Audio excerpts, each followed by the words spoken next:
Alright, welcome back, Fade Team. Today we're gonna be reacting to YouTubers that became murderers. So we're gonna see what this is all about. Alright, let's flip and go. VinnyBad118 was a YouTube channel owned and operated by Vincent Badaloro from New Jersey. He'd been active on YouTube since 2021 and mainly streamed himself playing sports Hey, shout out to Chillin' Scares.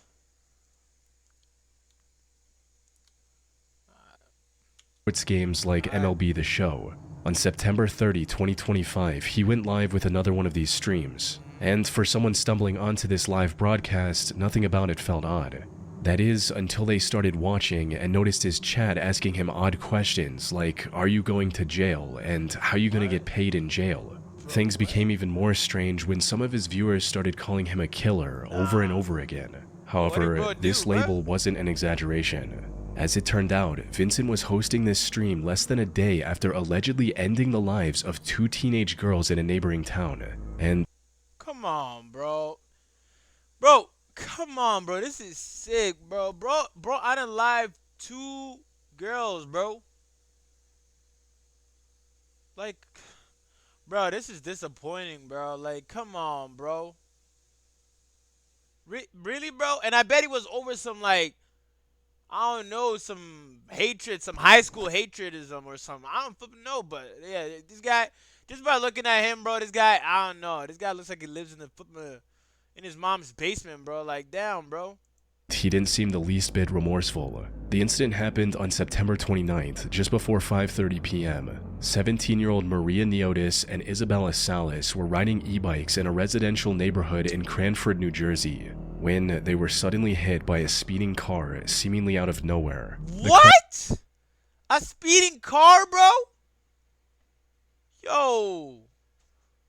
Bruh. The crash was loud enough to get the attention of nearby residents. People rushed to help. Unfortunately, it was already too late. Yo, rest in peace to the two girls, man. This world is crazy, bro. What those calls to police sounded like moments after Maria Neotis and Isabella Salas were mowed down by a black SUV driven by another teenager. There's a girl on the road and there's a car. Oh my God, please hurry. So there's two females? By the time first responders arrived at the scene, both girls had already passed away. But what made the incident even more disturbing was just how shockingly violent it was. Later investigation revealed the car was going close to 70 miles 70 miles per hour in a 25 miles per hour zone?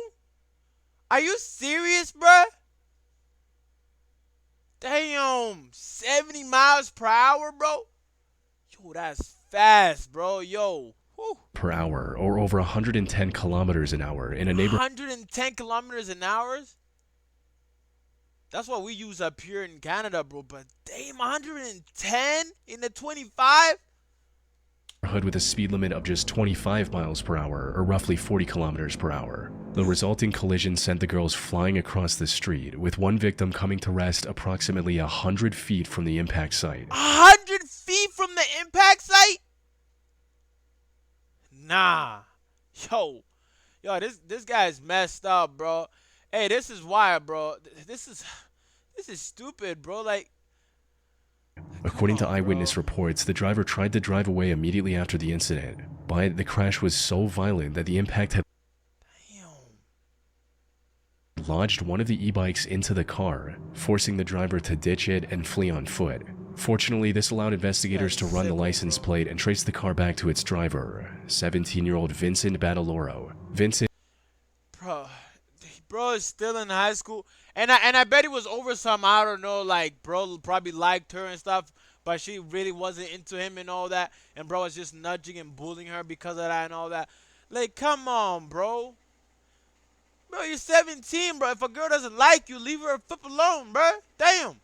Was called in for questioning. It's unclear what exactly he told the police, but since the investigators didn't have any solid evidence of his personal involvement, he was let go the same night. The investigators were also What? He was let go, bro? Come on, bro. Treating this as an accident by this point, so they had no ground to detain Vincent just yet. However, this changed completely when one of the victims' families learned about Vincent's potential involvement. According to Maria's family, Vincent had been stalking and harassing her for months by that point. Yeah, that's disgusting, bro. Like, if it comes to the point where you have to stalk a girl, bro, and she says no, bro, nah, bro. That's horrible, bro. They went to the same school, and Vincent was reported to have tormented her during multiple different instances. The two had never gotten along. Vincent would also allegedly follow Maria around anytime she went outside, and neighbors even saw him staking out her house in his car on multiple occasions. Bro, where are the parents, bro? Are you serious? Like, bro, if I was a girl and a guy is following me, bro, I'm calling the cops, bro. I'm telling my parents, like, what the? I'm switching schools at that point, bro. This behavior only worsened after Maria reported him to the school authorities about a month before the incident, with him becoming even more aggressive and making false police reports, even leading to her family getting swatted multiple times. Swatted? False report? Yeah, this guy gotta be put down, bro. He gotta be put down, bro. In one of his streams, he mentioned having a vengeance against Maria and even dedicated one of his old phones to harassing her, starting with ordering a pizza to her address. Here's what we're gonna do.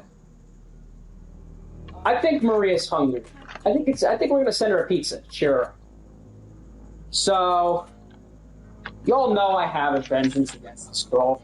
I'm gonna call a pizza to her house, and here's how I'm gonna do it.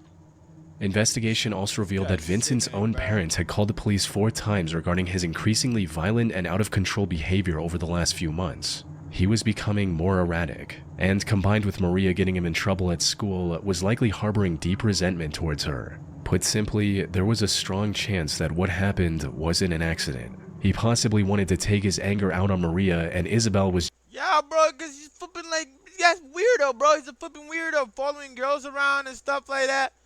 And flipping like taking his sweet ass time just to flipping make someone's day much worse, bro. Like, what the flip? just collateral in his messed up plan. Now, while the investigators were piecing all this together, Vincent decided to go live on YouTube and pretend like everything was completely normal.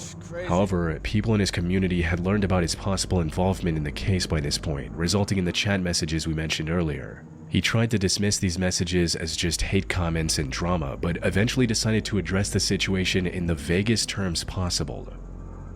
In a neighboring town, unfortunately, 2 girls were killed in a hit-and-run crash. Now, there has been a lot of misinformation going on over the internet. It is an absolute unfortunate situation, and there's more to the story that you're not getting. But when the time comes, your ass gonna be locked up, bruh. Will explain it in greater detail. He was likely speaking this way to avoid an accidental admission of guilt. However, this stream could still help investigators bring him to justice. You see, while he was live on YouTube, investigators were gathering evidence to prove that he was behind the wheel. This led to the discovery of ring camera footage from a nearby street, showing him speeding in the neighborhood before the incident and then walking back on foot minutes after everything went down. This, combined with eyewitness testimonies, allowed investigators to arrest him a day later on October 1st and charge him with 2 counts of first-degree murder. His channel has since been terminated by YouTube. Rightfully so. Prosecutors are also pushing to have Vincent tried as an adult to secure the full sentence they believe he deserves. Hey, buddy's 17. He's almost 18. At that point, bro. Hey, this is stupid, bro. Bro, just like, come on. You threw away your life over anger. That's why y'all guys gotta have self-control, bro. You gotta have self-control, because this type of stuff could happen, bro. You gotta have self-control. If a girl does not like you, step away, bro. Don't even force it. Don't even try to do it, bro. Just leave her the hell alone, bro. I'm recording this because I want my daughter to know that I love you, Mackenzie Pascal. I'm so sorry that I've done this. I want you to know that you mean everything to me. This was the final video 48-year-old Trent Pascal uploaded to YouTube on October 21st, 2020. His content up until that point was a mix of family vlogs, DIY tips, and RC toy reviews. He came across as a laid-back, middle-aged dad enjoying time with his family, but the video he uploaded in October 2020 was different. It wasn't a wholesome vlog or toy review with his kids. What happened? Instead, this was a confession Trent posted to YouTube after committing a heartless crime just so he could paint himself as the victim. The day started off rough, with Trent having a massive argument with his wife, Savannah. Details of what exactly caused this argument are unknown, but according to some reports, it had something to do with Trent's overprotective and envious personality. He was reportedly very insecure about the 18-year age gap between— Wait, what? Did I hear 8 or 18? 18-year age gap. Damn.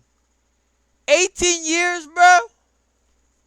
Yo, how is that even allowed, bro? Bro was born in the 19-something and she's around her 20s, 25s, I think. Around her 20s. Yo, that's crazy, bro. 18-year age gap? I've never heard of that. Damn.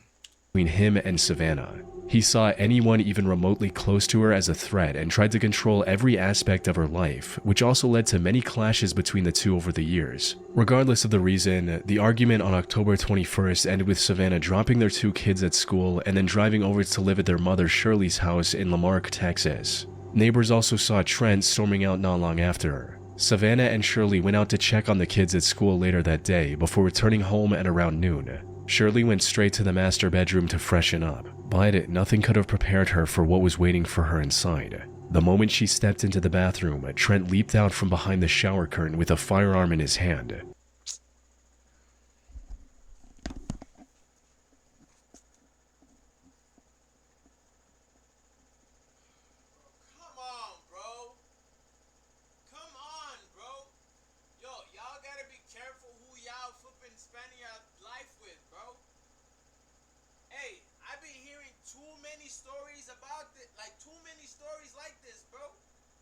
Crazy, like, y'all gotta really be careful who you spend your time with, the rest of your life with, cause bro, like I don't know if that's crazy, bro took the Glock, sneaked, and nah, bro. And before she could even register what was going on, Trent announced that he was going to end both her and Savannah and opened fire. Fortunately, he missed the mark, giving Shirley the opportunity to escape to a neighbor's house and call for help. Sadly, Savannah wasn't as lucky. Trent managed to shoot her twice in the stomach before fleeing the scene. She was rushed to the hospital, but passed away shortly after. Though, while Savannah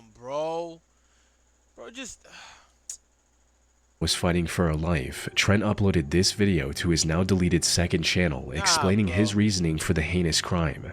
He accused Savannah of cheating on him and claimed that she was the one who made him do this. However, nah, bro, this is all lies, bro. This right here, I can tell through this. This is all lies, bro. What do you mean she cheated on you, bro? That doesn't mean you gotta flipping shoot her. Even if she did, buddy, that doesn't mean you gotta shoot her, bro. Like, bro. To most people who came across this video, it was clear that Trent posted the video so he could portray himself as the victim. He even seems to try a fake cry multiple times during the video, but nah, bro, he's old. He gotta get his old ass out of here, bro. This ain't cutting it, bro. Fails to shed a single tear. Many also assumed the cheating accusation was likely false, but even if it wasn't, it was still no justification for taking her life. That said, the most disturbing part of this video was the very end, which showed Trent hearing a noise and immediately rushing to hide in a dark room. Closely listening to this section revealed a plastic rustling noise, similar to what shower curtains sound like when moved. In other words, Trent was possibly recording this final message in Shirley's home moments before they arrived. Damn. And then quickly ran to the bathroom when he heard the two pull into the driveway. He fled Lamarck immediately after committing the crime, prompting a statewide manhunt. This ended with the police tracking him down to a Walmart parking lot in Houston later the same day. However, Trent drew his firearm on the officers and refused to back down despite repeated warnings. This left deputies with no choice but to open fire, hitting him several times across the abdomen. He was then taken to a hospital where he spent over a month recovering from his wounds. He was eventually booked into the Galveston County Jail on charges of murder, aggravated assault, and possession of a firearm. Bro, this is stupid, bro. Like, this why y'all gotta be careful who y'all spending the rest of your life with, cause man, there's men out there like this, bro. Rest in peace to the girl. Rest in peace to the lady, man. It's crazy. Now, this is usually where stories like this end, but that's not what happened with Trent. Despite the deeply violent nature of his crimes, he was allowed to leave on bail after paying $550,000. $550,000? What? Yo, that's crazy. You tell me this guy had $550,000. Maybe that's the reason why, she decided to, be with him and get married to him in the first place. Cause y'all gotta be careful. Just because the guy is old and has all this money, that doesn't mean he's the one, bro. You know what I'm saying? You guys gotta be careful, bro. Like, this guy just killed somebody, gave the government $550,000. Damn. He was fitted with a GPS ankle monitor in order to... Yeah, just by looking at this, bro. Yeah, this guy's a threat. This guy's a threat. This guy shouldn't be let out, bro. Look at him, bro. This guy's a threat, bro. Stay at his mother's house until his conviction. Trent initially complied with these orders, but on April 13th, 2021... Let me guess. He flipping, I don't know. Did something messed up again. He removed his ankle monitor, stole a car at knife point after taking it on a test drive from a dealership, and vanished without a trace. This triggered a massive... Yo, this guy's different, yo. Lock this guy up. Why do you guys keep on, bro? Honestly, bro, if someone kills someone, I don't think so there should be a bond for the guy, bro. Because let's be honest, bro. You took someone's life. You took someone's life, someone's daughter, or someone's brother, someone's cousin, someone's auntie, bro. You took someone's life. That's serious, bro. Just by doing that, bro, you eliminated whoever knows how many generations she could have had. There shouldn't be a bond, bro, because, come on, bro. Do you know how serious this is, bro? Multi-state manhunt. The police spent months looking for Trent, but he was still nowhere to be found. Crazy. This also left Savannah's family in a constant state of fear, as Trent could show up at any time to cause... And that's another thing. Bro could pull up to the family's house and do some more damage. That's why you don't let people like this out of jail, bro. You keep them in there. Further harm. The run finally ended nearly 9 months later in January 2022 when the U.S. Marshals received a tip that a man matching Trent's description was staying at a small RV park in Ocala, Florida. Officers rushed to the scene and surrounded a van where they believed he was hiding. But before they could break in and apprehend Trent, he decided to end everything on his own.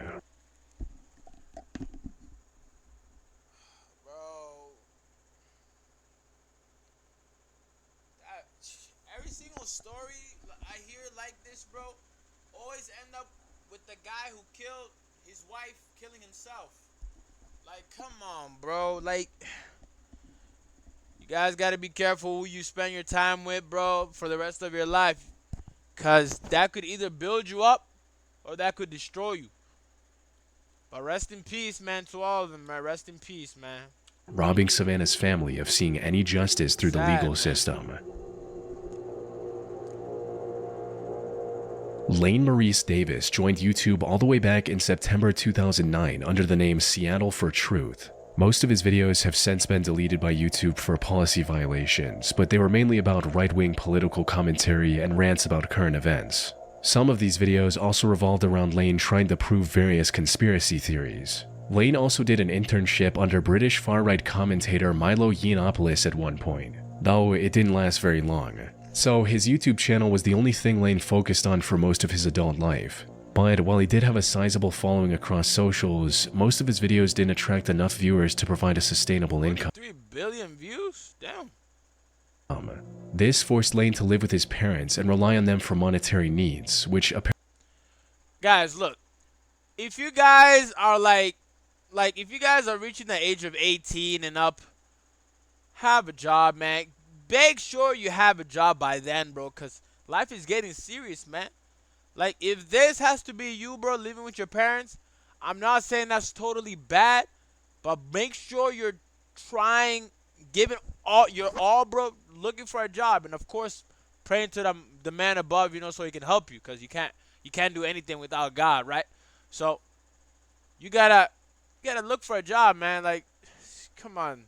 Apparently was a major source of tension in their relationship. His parents also had differing political views from their son, leading to frequent arguments, especially with his father Charles. And the back and forth on the night of July 14, 2017 started off as no different. As the argument became more heated, his mother, Catherine, dialed 911 and calmly asked for assistance, stating, "He's not physically threatening us or anything. He just gets out of control and he's ranting about stuff from the internet. He's not working and he just gets on these rampages. Yeah, he's not working. That's a problem. And he just needs to move on. He just lives on the internet and he gets really worked up about everything that's going on. He needs an intervention of some kind." Hey, but shout out to the parents for, like, keeping him there, in their house and stuff, and taking care of him, of course. Shout out to all the parents there, man. And make sure you guys respect your parents, respect your mom, respect your dad. You gotta respect them, man, because they've worked really hard for you to be here. So yeah. And here, the dispatcher instructed Catherine and Charles to keep their distance until the police arrived, but she downplayed the threat, saying she'd seen many similar outbursts in the past and that he wouldn't turn violent. Unfortunately, she couldn't have been more wrong, because just a few minutes later, Catherine dialed 911 again, and this time in a far more frantic state, screaming phrases like, "He stabbed him," and repeating, "He's dead," over and over again. Officers were already on their way from the first call Catherine made and reached the house within minutes. Inside, they found Charles lying on the floor with his clothes covered in blood. Bro stabbed his dad? Yo. According to reports, Lane became even more aggressive after the first 911 call and stabbed his father multiple times with a kitchen knife. By the time police arrived, Oh, come on, bro. Like, are you serious, bro? This is why y'all, man and woman, y'all gotta have self-control. Because stuff like this happen way too much. Like, bro, take politics, whatever you're discussing about, take it out the way. Control yourself. If you're angry, step out the door. Go punch some wall or something. Go punch a rock. Kick a rock or I don't know. Like, do something, bro. Except killing someone, bro. Like, come on, bro. Charles had already passed away. Lane likely regretted his decision immediately, as officers saw him standing outside the front door with his hands in the air, waiting to be arrested. He later pleaded guilty to second-degree murder as part of a plea deal and was sentenced to 17 years in prison. His YouTube channel now sits completely abandoned. In many of these cases, the transition from content creator to criminal is marked by a clear, calculated decision. But with Jessica Worsham, known online as the Indigo Mystic on YouTube, the path was much more blurred, with her channel serving as a digital diary for a woman who was visibly losing her grip on reality. Jessica started her channel in 2013 to post occasional videos on whatever topics grabbed her interest that day. Her content was relatively harmless, with nothing too attention-grabbing, at least at first. As her personal life began to fracture, the tone shifted dramatically. God, the Holy Spirit, human body. Okay. It started with her getting divorced from her husband. It's unclear what the reason for this divorce was, possibly something to do with her deteriorating mental state. Regardless of the reason though, it left her in charge of her 2 daughters. However, she didn't have any place to stay at the time. So, one of her friends allowed her to stay at one of their properties for free until they found a buyer for it. They were likely expecting to sell the home in a few months, but the process ended up taking 3 long years. And when it was finally time to hand over the keys, Jessica intervened. Instead of being grateful for being able to stay there for 3 years for free. Damn. Hey, not a lot of friends do that, bro. She was able to live in that house for 3 years. And she didn't get a job or get another house.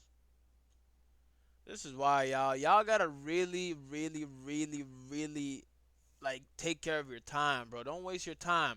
You don't got a job, pray to the man above, and try to find something, cause, bro, She refused to leave and even took her friend to court over it. She understandably lost in court and was forced to move out.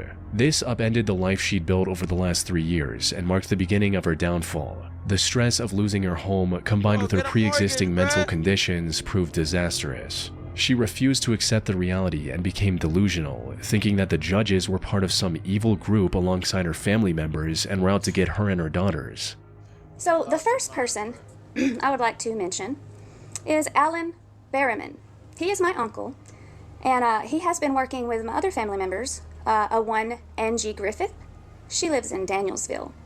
And also a Denise Cantrell, who is my maternal parent. And my sister, Crystal Christian, okay? They've all been working in league with a judge a magistrate judge that works at the Jackson County Courthouse named Benjamin Green.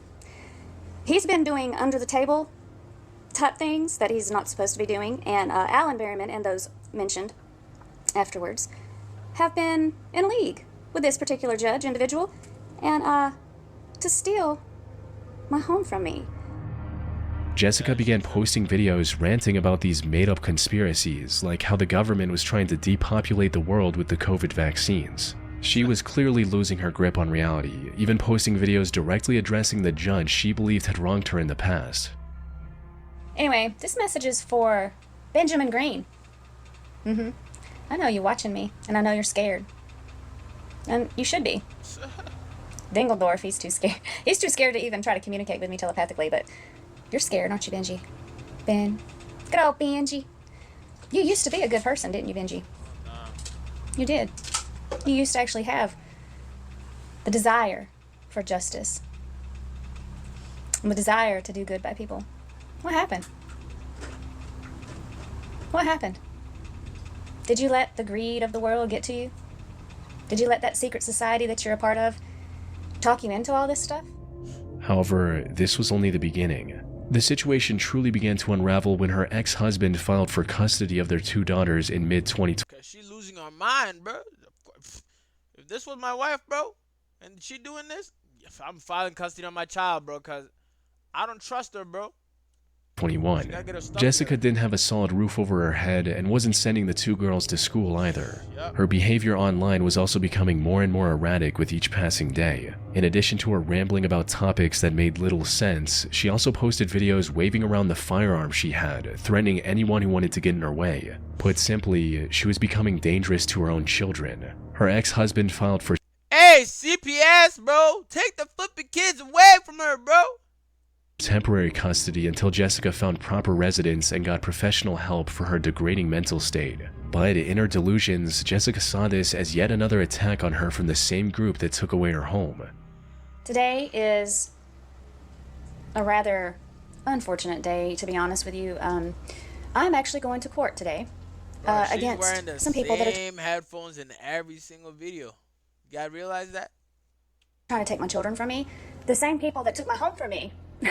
the Jackson County court system. She still could have had a chance to stay with her daughters, but on the day of the hearing, she refused to enter the courthouse, further highlighting her unstable mental state to the judge. The custody was awarded to her ex-husband until Jessica was deemed capable of resuming responsibility. This was a chance for her to actually work on improving her situation, but Jessica didn't see it that way. Sadly, she was already too far gone and decided to go on the run with her daughters instead. She stayed on the move for the next couple of months, moving from place to place, all while posting increasingly unhinged monologues on YouTube. Nah, bro. Yeah, CPS, man. Mine, and I any mine. They're my babies. And I love them above anything else. I love them like I love God. And I'll do anything, including lay my life down for them. And I know that's what you wish for. I mean, hey, a mother will do anything for her children, but this is way too much, bro. Going missing with the kids when you don't have custody of the kids no more. I don't know, yo. Mental health, bro. Y'all gotta take care of yourselves mentally, bro, cause sometimes you could lose your grip on reality, bro. Jessica also felt the need to record and post to YouTube almost everything that happened in her life. She'd gone as far as to instruct her daughters to start recording whenever anything notable happened. What she didn't know was that one of these recordings would end up scarring them for life. The incident happened on November 5th, 2021, with Jessica getting into an argument with the owners of the house she was living in. The dispute escalated to the point where the owners asked her to leave the house, and when she refused, they contacted the police to have her removed. However, as soon as the officers pulled into the driveway, Jessica opened the front door with her firearm in her hand and opened fire. One of the shots hit 43-year-old Sheriff's Deputy Lena Marshall, sending her to the hospital where she tragically passed away just Oh my goodness, bro. Bro, come on, bro. How can you say you love God, bro, and then you flipping shoot and then kill someone, bro? Like, bro, come on, bro. This just makes me sad, cause, bro, Like, y'all just, I don't know if y'all understand, bro. When someone is dead, bro, you eliminate that person's future bloodline. It's serious, bro. A few days later, the other officers opened fire in retaliation, hitting Jessica multiple times, all while her daughters heard and recorded everything inside the house. Jessica passed away on the spot, with her younger daughter posting the final video on YouTube with the heartbreaking title, "My mom is dead, I think," as What? recording and uploading to the internet was what Jessica had taught them to do. Yo. Yo, that's gonna scar the kids for life, bro. Hey, rest in peace to all the people that died, man, in this video, man. Hey, tell me what you guys think about this. Subscribe, like, and of course, comment. Alright. Peace!